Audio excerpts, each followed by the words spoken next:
Kiss. Keep it simple, stupid.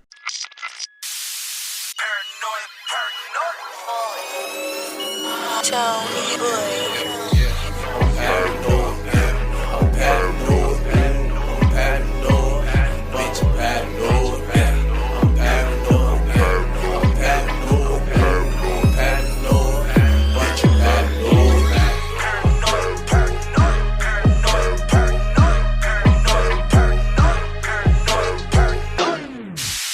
Hey, bro, did you ever like fall in love, like, and then like you got so heartbroken and you tried to kill yourself?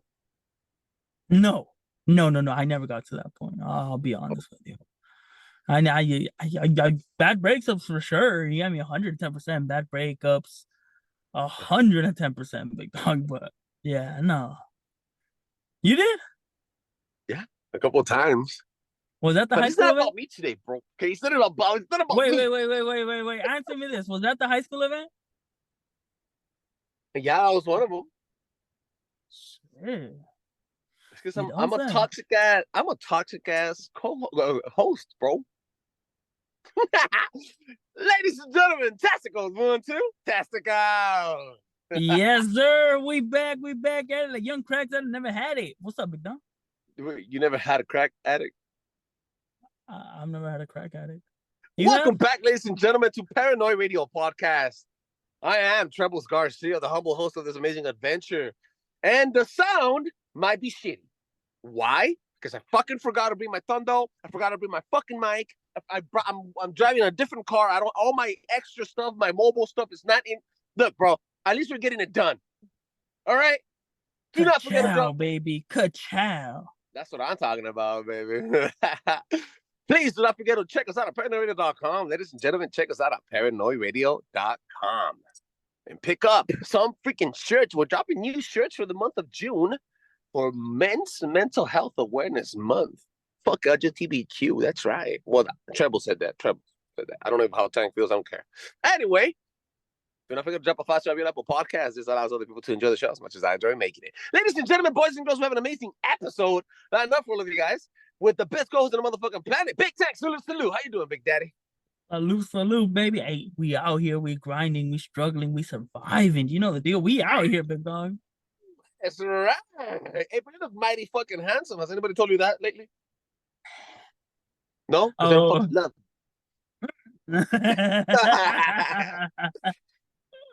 How are you, big dog? Let me know how you're doing, dog. What's going on, Poppy? I'm good, big dog. I'm just fucking grinding, struggling, surviving. You know how it is. Just normal day in paradise. I hear you. Well, check this out. We have an amazing episode lined up for all of you beautiful people out here. And I thank the Lord for allowing me to be here. I think I already said that. I thank everyone for allowing me to enter your space. Did I already say that? Well, if I did it, I'm saying it again. How about that? Check this out. Guys, I want to start off by this. This is going to blow your fucking mind. Please allow me to jump in deep into the pool and set the fucking mood. Are you ready? Because we're going to bring in the hammer of the fucking gods. All right? We bring in Thor. And I'm going to make you my whore. Are you fucking ready, bro? I'm ready. Talk to me. I would like to start this episode with testicles 1, 2. Testicles. Men who sleep 5 or less hours a night have significantly smaller testicles than those who sleep 7 or more hours at night. Men who sleep under 5 hours also have less testosterone than the testosterone of a man 10 years older. So locking in sleep will not only age you up to 10 years, but it'll also ruin your hormone setting, eventually creating a hostile mental environment. Hence, why men are being attacked mentally. Damn, you got some mean testiculitos, then. Fuck you, dog. I gotta take power naps, dog. My nuts say hang low, does it wobble to the floor? Cause I'm tired in a net, cause I'm tired in a boat. You're fucking Let's stupid. bottleneck this fucking episode, dog. This episode goes out to all my boys out there. Ladies and gentlemen, please check on your dudes. It's a serious topic. It's a topic nobody talks about. As a matter of fact, it's overshadowed with the LGBTQ movement fucking month. It's not supposed to be shadows. It's not even about them. It's about us, the men. This episode goes out to every single man out there that has been thinking or has already tried committing suicide. That's right. What's up, Big Tank? Talk to me. Oh, bro. Okay. Yeah. First off, be a man and just fucking do it. All right, first of all, all right. That's a model we have been raised up on for years, decades, centuries going on. It doesn't matter what you're feeling, doesn't matter what you're going through, just get it done. All right. I'm not against it. I'm not opposed to it because a man should be a man. He should be able to provide. He should be able to help out. But there should also be a way or a form he can express himself. But Word. I will say, don't be a bitch about it, especially if you don't want to express yourself either. You get Yes. me? Yeah. That's the main thing. You can't complain about something, especially if you don't even want to talk about it. Don't be a bitch about it, right? If you want to talk about it, talk about it, right? Feel comfortable wherever you find, whoever you're with, whoever you're not. But realistically, don't hold it all in. It's because they did it. You didn't tell me that, bro. There's thousands of people you could talk to. Shit, Yeah. like Lil Wayne said, I am my own consultant, right? Straight up like Sometimes that. you need professional help. I'm not gonna fucking lie. Talking to yourself in many different forms actually does work. Bottlenecking your issues doesn't only fucking create victims around you, but then there's innocent bystanders, children, and even worse, the people that you encounter every single day. Your wife, your mother, your sister, and people that you even the people depend on you. So yeah, bottlenecking your or suppressing your emotions sooner or later will erupt, and then there's consequences. Many other consequences that I'm going to teach you right now. Now, Tank, I did a lot of fucking research comparing to the first one. So people, we do this annually now. I want you guys to go check Emotional Damage Part 1 back last year around the same time, where we spoke about the different things that happen, how to fix your body, and how I figured out that out of 100 men that you encounter, 16 of those men are trying to commit suicide. You know what?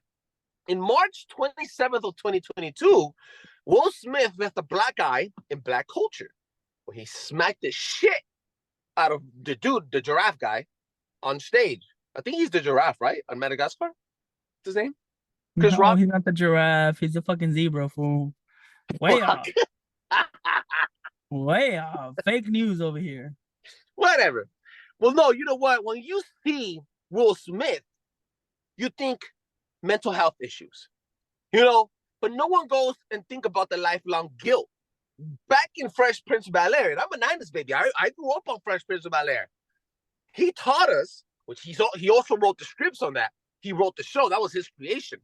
In Fresh Prince of Bel-Air, he taught us that Will Smith's mother in real life was abused, and he couldn't do anything, even if he wanted to, and then even worse after when he was in the public's eye. So he has an emotional and mental issue that has been brewing up for a very long fucking time. And because he is famous, he had to suppress it. And it took his bitch ass, horny, slutty, skanky wife to fucking get that out of him. And now he's going through some shit. Little did you know. I don't know. I see most of the points, but I don't see all of them. Okay, explain. Okay, we're raised in a not so suburb area, kind of hoodish area. Somebody disrespects you like that, or a loved one, it's not an irrational decision to make. No, but see, I think everybody has a fucking vice. And what I'm trying to say by that is, for example, I don't know what yours is. I have a couple of friends that going shooting is their vice. Smoking weed is their vice. Mine would be probably doing cocaine and drinking beer or fucking vodka in the middle of the day. That would be my vice, right? But unchecked mental issues, unchecked mental issues like trauma, stress, competitive edge, anxiety, depression doesn't only push men to substance abuse, for example, myself, but also to murder and suicide. And when I mean murder is kill somebody else. We have testimonies of out there people killing their own fucking wives and kids, going fucking mental cuckoo crazy. I get that, I understand that completely. But at the end of the day, if you're not willing to speak out about it, it's not your fault either. You get me? It's not anybody's. Okay, for example, you're gonna blame your alcoholism on your wife? No. Because you're not willing or wanting to talk to her. There's other people. Let's say you can't talk to your wife. Let's say realistically, there's people not designed to listen. Yeah. I agree with that. Let's say your most trusted partner, you can't talk to her or him, whatever it might be. You get me? There's other people that are willing to listen and just be an ear about it. So that's my main thing is I understand all these things are happening, but if you're doing it to yourself and not wanting to release it either, it's almost a little bit borderline stupidity per se. I And I like mean that. that in I a like nice that. way. I like that. You're putting it on the guy, and that is the social structure. Now I'm gonna bring that in too, but I want to bring some statistics before we jump into that part of the conversation. Because you're right in a way, you're right. But check this out: 60% of men above the age of 15 in the United States are fathers or going to be fathers. In the U.S. alone, bro, 60% of all men in the above the age of 15. 70 out of that 100% of fathers, 79% of those fathers are committing or thinking about committing suicide in today's age. Check this though. 50, this is what's gonna blow your fucking mind. And you can find videos on this. You can see Google hashtag GTS this bitch. 50% of all men that commit suicide don't even have a diagnosis or traces of mental health illness. Okay, now scientists, doctors, all types of physicists and people are fucking trying to find what's happening in men's mental structure to do this, because they don't have traces of mental issues. This means that we're assumed that when a man kills himself, it's because of mental illness. Wrong. It means that a man is unaliving himself because death is literally the only way out. Literal escape before diving headfirst into illness, aka depression, anxiety, etc. That's in the statistic. But that doesn't necessarily mean that just to kill yourself you need a mental illness. That's pretty ignorance, because you could have a perfect childhood. Well, yeah, that's what people could assume, but that's pretty ignorance bliss on them. Just because, okay, you could have the most perfect childhood. You could come from an atomic family, have kids, family members that love you and care about you. But if you can't get your life under control, or it's not where it's expected, and you have that pressure put on yourself, for example, let's use all these people that actually go to school, get a degree, and just can't seem to find it or can't seem to get a job in their necessary field. Can you imagine the pressure of all that money that they owe, the loans and everything just stacking up on top of them? And they could be coming from this great family's household, do you get me? But they can't find the exact job that they need. That would be pressure on its own. Or let's use another example. Let's say somebody that's working 40 plus hours a week, you get me?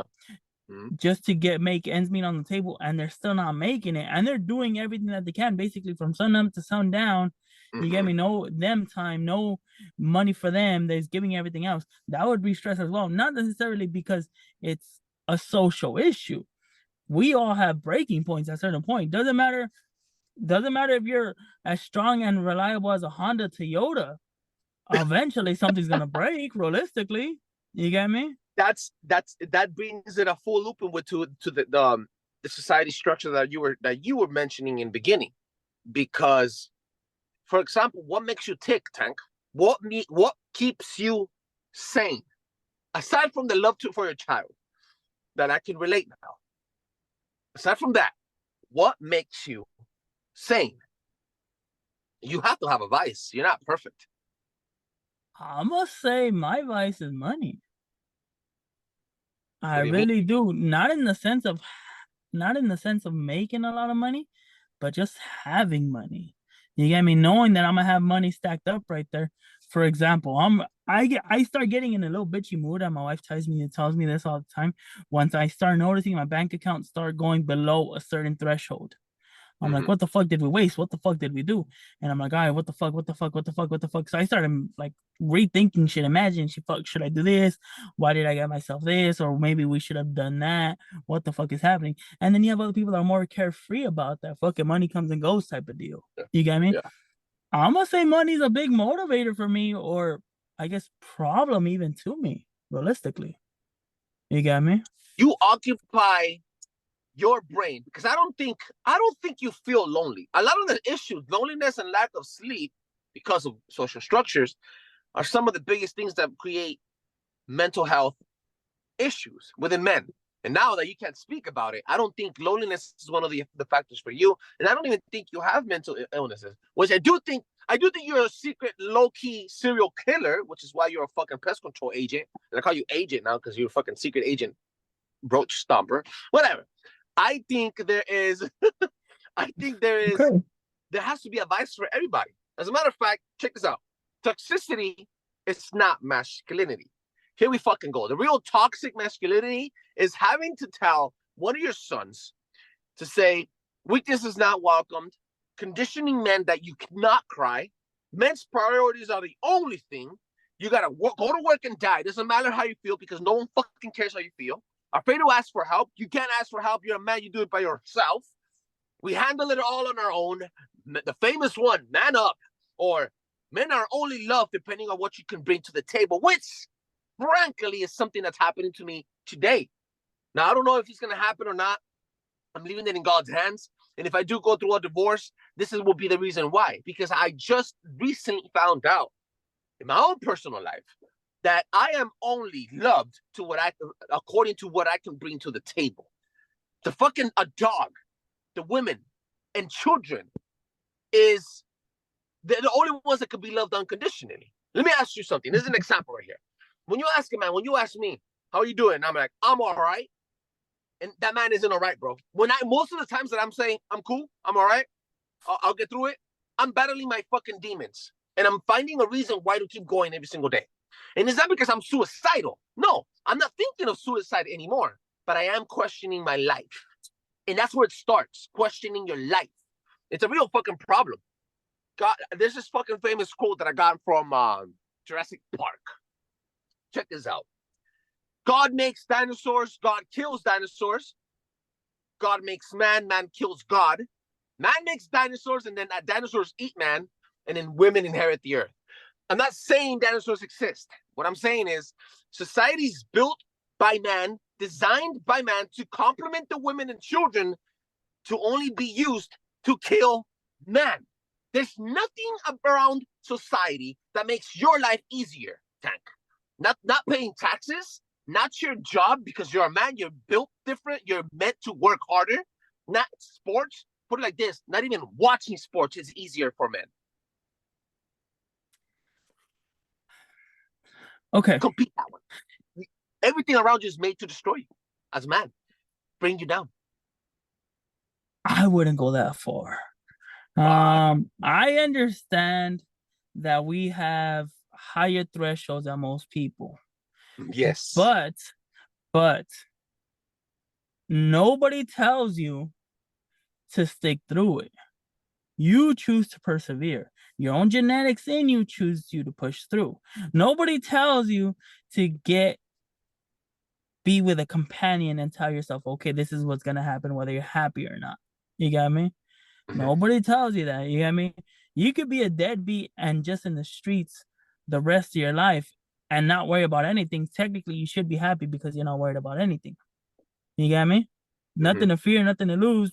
You should be quote unquote happy. Facts. You got me? Facts. I see a lot of those people that live a very happy life. Not gonna lie. Yeah. They really do. They really do. Yep. They don't pay rent. They don't pay for gas, insurance, phone bills, anything like that. Government assistance. You got me? I wouldn't put it necessarily government or even people wise. I think it's mostly us trying to do a better life.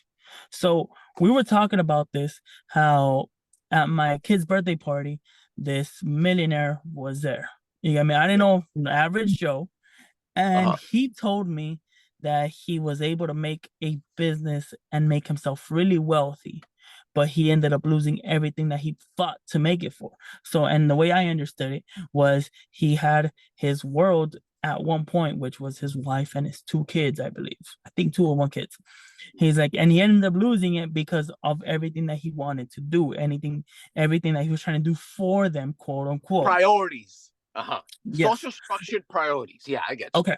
Okay. So at the end of the day, everything that he worked hard for, his kids don't acknowledge him because he wasn't basically there for them. He was out there trying to make money for them, but he ended up losing them. So can you imagine you, quote unquote, doing all this for your kids, your wife and everything, And that's not what they need or want.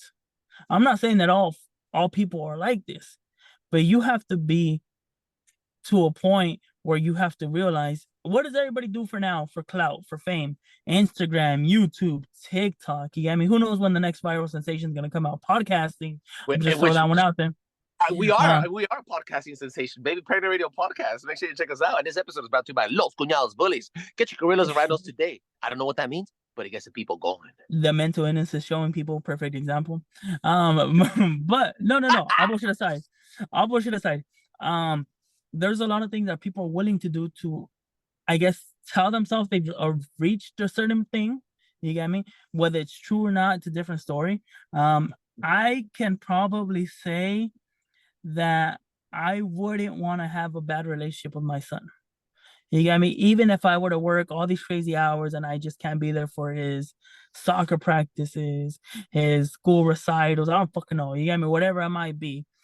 I do say I would move heaven on earth to be there. You get me? Whether I just not show up to work or something. Because at the end of the day, I did sort of experience that with my dad, where he wasn't necessarily there for my soccer, for my football, especially when I was younger. He was busy working. And I don't resent him for it. You get me? I'll be honest with you. But was that technically a good dad? I'm going to say no. So, he had food on the plate. He did this, he did that. Guess what happened to all that time he devoted to that job that he was needed to do this? They kicked him to the curb when the recession hit in 2009. Damn. Okay, so this is hitting home. Yeah, it really is. Trauma. It's not necessarily. I understand why he did it, because in his head, he's like, I have to take care of my family monetarily wise, but not feeling wise. Okay, Trebles, I'm gonna use you as a perfect example. You bleed your soul, your life into Paranoid Radio. Fuck yeah. How would you feel if that costed your family? Maybe not so much your wife. You get me? Wow. Yeah. Well, let me tell you something. Now that we're at this point, and that you brought this comment, that's a good one, because that's a personal testimony. Dude, Paranoid Radio really does make me happy. And I'm not saying it doesn't. I'm not saying it doesn't. Listen up. Like it makes me tick, bro. It completes my cycle. It really does. My brain depends on it. My emotional stability, my emotional intelligence depends on being on Paranoid and achieving different goals in Paranoid. So the moment that my Paranoid gets threatened, and if it gets threatened by my family, I think the only thing that would make me stop Paranoid would be my daughter. Because I'm so passionate about it, and I've given everything to my wife already. I've already bled enough. Like, what? Do you know? Like, you're taking my only thing left. Well, nobody's saying she's taking it away. You get me? Nobody's saying is that. You get me? Hypothetically speaking. Okay. You get me? Your wife is not something of you; she's something for you. You get me? It's a complimentary. Yeah, right. Yeah. But more on the side of your daughter. For example, I did this one time, and I told you about it. Personal testimony about the whole Paranoid Radio thing. In the beginning, we were trying to crank out episodes, and we did a couple episodes where I had to sit some of it out at a family party just to get an episode out. And Trebles, I think I told you I'm never doing that again. You got me? And that's why I have such a tough schedule for me and Trebles to record, because I literally put my family on top of Paranoid, me personally. You got me? And Trebles could testify to say I meant it in no harm, but I'm not willing to do that ever again. And it's not like Trebles held a gun to my head or anything like that. I'm not even saying it like that. You get me? But hypothetically, it can happen. You have all these rich people that have these kids that never pay attention to them because they're busy making an empire for them, quote unquote. You get me? Leaving them something behind. But let's say they didn't want that. You get me? For example, how bad would you have felt if you had to record an episode, but you missed her first words, her saying dada? You get me? That would have been funny. Okay. I mean, realistically, that would suck. You get me? Or missing her first walking steps. You get me? You know how they always do the whole camera recording thing. She's almost Yeah. gonna walk or whatever it is. You get Mhm. me? Just because you had to go record or something. You get me? There's nothing wrong with what you're doing, but personally, my priorities would be a little bit different in the sense. You get me? Doesn't matter if I'm doing the whole dog thing. Doesn't matter if I'm doing paranoid. To each their own. I guess it's all. I guess I would also say it would also have to be what you could live with. You get me? If you would be, I think we're all okay with losing your partner at one point or another because you could say they didn't understand you. I think Yeah. that's something that always plays in our head. They didn't Mhm. understand us. They didn't get us.